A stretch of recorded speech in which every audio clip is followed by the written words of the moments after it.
Hello everyone, I'm doing another video on this because my first video just came out terrible, and I also want to go a bit more in depth about how this computer actually works.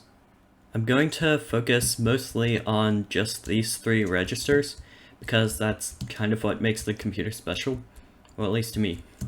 So this register is the instruction register. It just holds the opcode that's going to be executed. This register down here is the instruction data register. It just holds data that the opcode can use. And over here I have the program counter. It just keeps track of what line of code the computer is on. So what this computer does each time it wants to run an instruction is, first it takes the line of code in the program counter and it sends it off to the RAM. It then takes that value, puts it onto the bus, and saves it to the opcode register, or just instruction register. After that, it will increment the program counter and send it to the RAM again. Then it takes that value and it saves it to the data register. After that, the opcode can be sent to the decoder so that it can be decoded and used to do whatever the opcode does. And after that, it just starts again with incrementing the program counter, sending that to the RAM, setting the instruction register, and so on. And it just keeps doing that over and over again. Over here I have the ALU. It's not really that special, it just does addition, subtraction, it can do shifting, incrementing, decrementing, and yeah, this isn't really the point of the computer, it's mostly all the circuitry that I like, but I feel like it's worth going over this too. So it has three registers attached to it. They're labeled Register A, or just LUA, and Register B, and Register C down there. So ALU A and B can both be read and written to from the bus, and ALUC can only write to the bus. So you can just use that to like do addition, subtraction, that sort of stuff, or you can use it for moving around data from RAM. Over here I have another register for input and output. It's pretty simple, you can just read and write to it, and it has these lines coming out the back so you can connect things to it.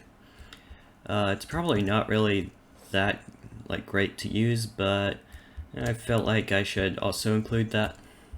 I know I did this in the last video too, but I feel like I should probably just do another demonstration of this. So I still have the Fibonacci program loaded in, so let's just start it up. When I also increase the clock time, or I decrease the speed, I guess, so that it's easier to see what's going on. So I'll just click start.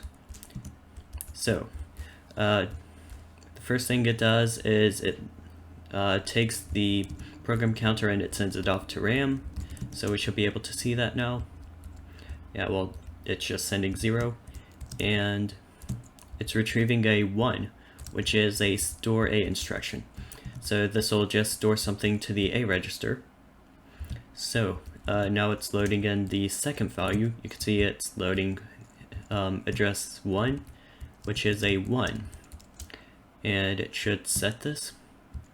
Yep, so now the data register is holding a 1.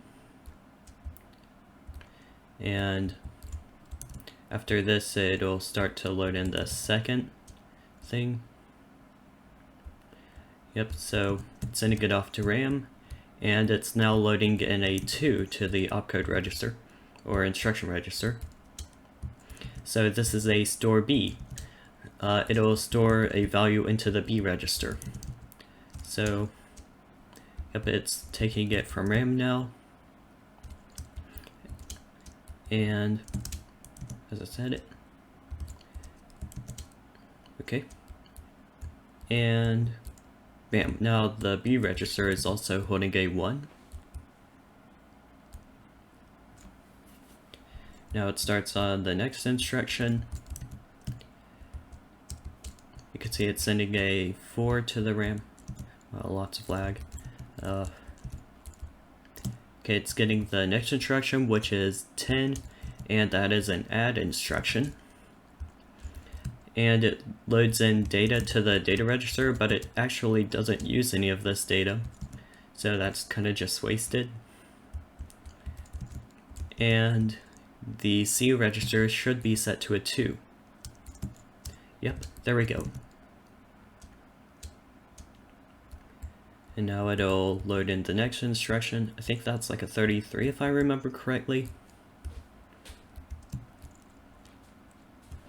Let's look at this. Yep, and that should be an output instruction.